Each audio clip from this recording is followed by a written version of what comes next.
እስኪችን ሰውዬ እንስማት እስኪ የምትለውን በጣም ግራ የሚያጋባ ነው። ሁላችሁም አስተያየት ትሰጣላችሁ። የምትለውን እንስማት እስኪ በደንብ አድርገን።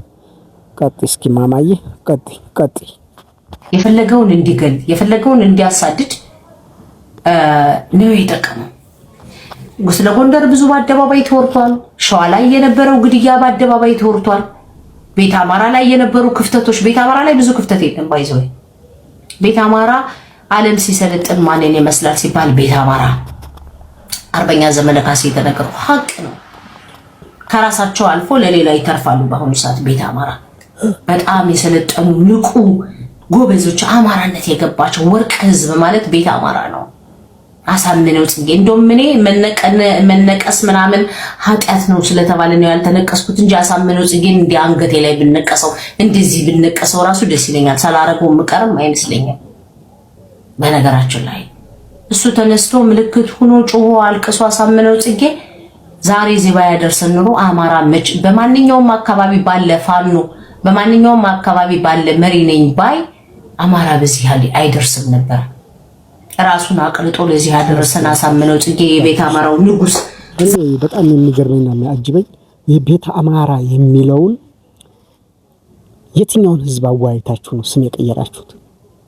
አንድ ወሎን የሚያክል ክፍለ ሀገር ወሎን የሚያክል ሀገር የትኛውን ህዝብ አዋይታችሁ ነው ቤት አማራ የሚል የቀየራችሁት? እኔ እኮ ዲሞክራሲ ነው የምንታገለው፣ ዲሞክራሲ ነው እንደዚህ የምናደርገው፣ ዲሞክራሲ ህዝብን ሳታወያዩ ስንት በመቶ ሺህ የሚቆጠር ህዝብ በሚሊዮን የሚቆጠር ህዝብ ያለበትን ወሎ ክልል የወሎን ማህበረሰብ በምን ሁኔታ አማክራችሁት ነው ስም የቀየራችሁት? እንደዚህ ቤተ አማራ የሚባል ስም የቀየራችሁት? ጎጃምን እንደ ጎጃም ስም ጠርታችሁ፣ ጎንደርን እንደ ጎንደር ስም ጠርታችሁ፣ ሸዋን እንደ ሸዋ ስም ጠርታችሁ ወሎ ስትደርሱ ስም የቀየራችሁት በምንድን ነው? ቤት አማራ ሁሉንም ያክል ስም ሱብሃንአላህ ሁሉንም ያክል ስም ቀይረው ቤት አማራ እያሉ በየሶሻል ሚዲያው በየቲቪው ይጮሃሉ። አንድ ህዝብ እኮ አይፈልግም እኮ ይሄን ስም። ራሱ ታጣቂው እኮ ራሱ ወሎዬ ነኝ ብሎ ነው የሚያምነው። በምን አግባብ ነው? ሲቀጥል ጥንካሬያችንና እንትናችንን አያችሁት አይደለ? ወሎን በዛ አይነት ስትንቁት፣ ስትገርቡት፣ መቀመጫ ስታሳጡት ምን የሌለበት ምን እያላችሁ ስትፎክሩ እናንተ በቀራርቶና በዘፈን ሰማይ የተሰቀላችሁ በተግባር ግን አያችሁት። አዎ ዓለም ስትሰለጥን ወሎን ትመስላለች። ታሪኩን ጥሩ ተናግረሻል።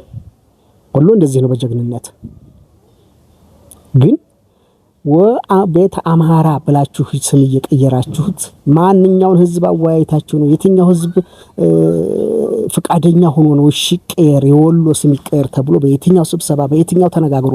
እናንተ ዝም ብላችሁ ከይሁዳን የመጣ ዘር ይዛችሁ ቤተ እስራኤል፣ ቤት አማራ፣ ቤተ ጊዮርጊስ፣ ቤተ ምናምን እያላችሁ የምታረጉት ማንኛውን ህዝብ አወያይታችሁ ነው? ይሄ ነው ወይ ዲሞክራሲ?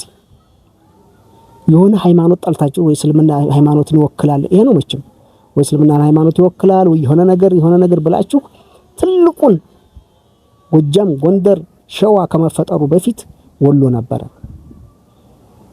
ኢትዮጵያ ተብላ ወሎ ነው የተባለችው።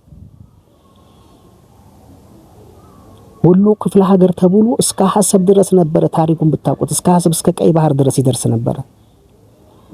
እናንተ አሁን የሆናችሁ 10 ማትሞሉ ሰዎች ስብስብ ባላችሁ ስሙን ቤት አማራ ወደሚል ቀየራችሁት። ወላሂ ማንም ሰው አይሰማችሁ፣ ማንም አይሰማችሁ። ወሎ ምንጊዜም ወሎ ነው ስሙ።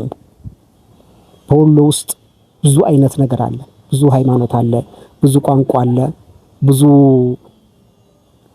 የመቻቻል የተለያየ ነገር በጣም ኢትዮጵያ ስትሰለጥን ወሎን ተመሰላለች ሳይሆን ዓለም ስትሰለጥን ወሎን ተመሰላለች።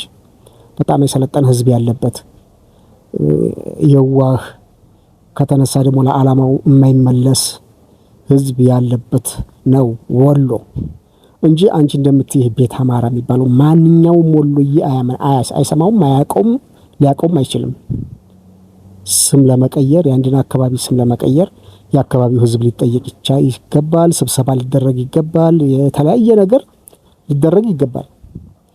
ምንም አይነት ባልተደረገበት ሁኔታ ምንም አይነት የህዝብ ማወያየት ምንኛውም እንቅስቃሴ ባልተደረገበት ሁኔታ ላይ በዚህ መልኩ አንጥታችሁ ስም በአንድ ጊዜ ወሎ የሚባለውን ራስታ ቤት አማራ ቤት አማራ ቤት አማራ ቤት አማራ አማራ የሚነክሰው ቤት አማራ ስለተባለ አይደለም። አማራ ከፍ የሚለው ቤት አማራ ስላለ አይደለም። አማራ አንድ ሆኖ ስለ አማራነቱ በውስጡ ያለውን ማንኛውም እሴት አቅፎ ሲይዝ ነው። ሙስሊሙንም ክርስቲያኑንም ሁላለውንም ማንኛውም ሃይማኖት እኩል ሲያደርግ ህዝብን እኩል አድርጎ ባንድ ላይ ሲኖር ይሄ ደግሞ ወሎ ላይ አለ። የቀራችሁ እናንተ ልትወንተ ትችላላችሁ፣ አምጡት። ግን የወሎን ስም በፍጹም ወሎዮች እያላችሁ ስም አይቀየርም። በምንም አይነት ተአምር ወሎን ስሙን ልትቀይሩት አትችሉም። አንቺ እዛ ቁጭ ብለሽ ቤት አማራ ምንድነው ብሏችሁ እኮ አሁን ስለ ቤት አማራ ምን ማለት ነው ቤት አማራ ብላችሁ ስትሉ እስራኤል ጋር የሚያያዝ ነው፣ ይሁዳኖቹ ጋር ይያያዛል። ይሄ ንግስተ ነገስት ንግስተ ሰለሞን ምናምን ማለት ወደሚለው ወደዛ ውስጥ ያስገቡትና ህዝቡን ምን ያደርጉታል? ወደ ሆነ ነገር ጠቅልለው ይወስዱታል። እዛ ውስጥ ያለው ሙስሊሙን አይሰሙትም፣ ሌላውም ጴንጤው ምናምን አይሰሙም። ያንን ጨፍልቀው የሆነ ያላንድ ለሌላ ሀገር እኮ ነው ለእስራኤል የሚገዛ ለይሁዳን የሚያጎበድድ ሰው ህዝብ መፍጠር ማለት ነው። ለሀገሩ የማይሰራ ለኢትዮጵያ የማይሰራ ኢትዮጵያን የማያስብ ምክንያቱም ስለ ኢትዮጵያን በጣም የሚቆረቆር ኢትዮጵያን የሚያስመስላት ወሎዬ ስለሆነ ይህን ህዝብ ስሙን ማጥፋት አለባቸው። የተቀበሉት ፕሮጀክቱን ከየት ነው? ከሌላ የትና የት የንግስተ ነገስት ሰለሞን ንግስተ ነገስት ምናምን ወደሚሉት ወደዛ ውስጥ ሄደው እዛ ነው ተቀበለው የመጡት። ከእስራኤል ነው ተቀበለው የመጡት። ከሞሳድ ነው ስሙን ተቀበለው የመጡት። ቤተ አማራ ይሉታል። ቀስ ብሎ እዛ እንደገና ቤተ እስራኤል ይሉታል። ይሄ መቼም አይሳካም። እንደዚህ አይነቱ አካሄድ የዚህ አይነት አካሄድ መቼም አያስከድም። ለአማራ የሚጠቅመውና የሚያገለግለው ምንድነው? አንድነት፣ ባለመጨቋቆን፣ ሁሉንም እኩል አድርጎ በማየት ነው። ልክ እንደወሎ ማለት ነው። ይህን ደግሞ ወሎዬ ስኩኝ ነው የምታውቀው፣ ሌላ አይደለም። ጀግንነቱም፣ አንድነቱም፣ ስራውም፣ የዋህነቱም፣ መልኩም ሁሉም ያለው ወሎ ውስጥ ነው። ፕሮፌሰር በየነ ጴጥሮስ እንደተናገረው ኢትዮጵያ ስትሰለጥን ወሎን ትመስላለች ነው ያለው። ኢትዮጵያን ያገኘኋት ወሎ ሄጄ ነው ያለው። እናንተ ግን እዛ ቁጭ ብላችሁ የዘር አጥንት እየቆጠራችሁ ቤት አማራ ቤት አማራ ቤት አማራ። እኔ በጣም ነው የሚገርመኝ። ማንም ግን ወሎዬ አይሰማችሁ። ስሙ ምንም አላደረገን። ጦርነት ቢመጣ ከሌላ ሀገር ብንገፋ ብንገደል የሚመጣው ከወሎ ውስጥ የተነሳ አንድም ጦርነት አንድም ግድያ አንድም ጭፍጨፋ አንድም ነገር የለም። ከሌላ ሀገር እየመጣ ነው እስካሁን ድረስ ወሎን የሚጨፈጭፈው ወሎን የሚወጋው ወሎን የሚያሳድደው ብላችሁ እንደገና ምንድን አመጣችሁ? አሁን ስም መቀየር፣ ዘር ማጥፋት፣ የጄኖሳይድ ማድረግ ማለት ነው። እንዳታስበው ወሎ ነው። ሌላው አካባቢ እንኳን ስም አልተቀየረም። ጎጃም ውስጥ ብትገቢ እያንዳንዱ የማይታወቅ ስንት አይነት ስም አለ። ቀይሩ ያንን እስኪ ወደ አማራ ስም ቀይሩ። ስንት አይነት አለ በአማርኛ ራሱ የማይገባ። የኛስ ወሎ ኢትዮጵያዊ አይደለም፣ በዓለም ሁሉ ይታወቃል። በአንድነታችን፣ በመልካችን፣ በጥሩነታችን፣ በየዋህነታችን፣ በጀግንነታችን ትታወቃለች ወሎ። እናንተ ቁጭ ብላችሁ 20-30 ሰዓት ሙሉ ቤት አማራ እያልሽ ብትለፈልፊ ቤትሽ ከላይትሽ ላይ ይቃጠላል እንጂ ኢትዮጵያን መቀየር አይቻልም። ወሎ መቀየር አይቻልም። ወሎ እንዳልሽው ነው። ስሙ ግን ወሎ ይባላል። ቤት አማራ የሚለውን ራስሽ ብቻ ተናገሪው ለማለት ነው። አድርሱላት ይህን ነገር ሸር እያደረጋችሁ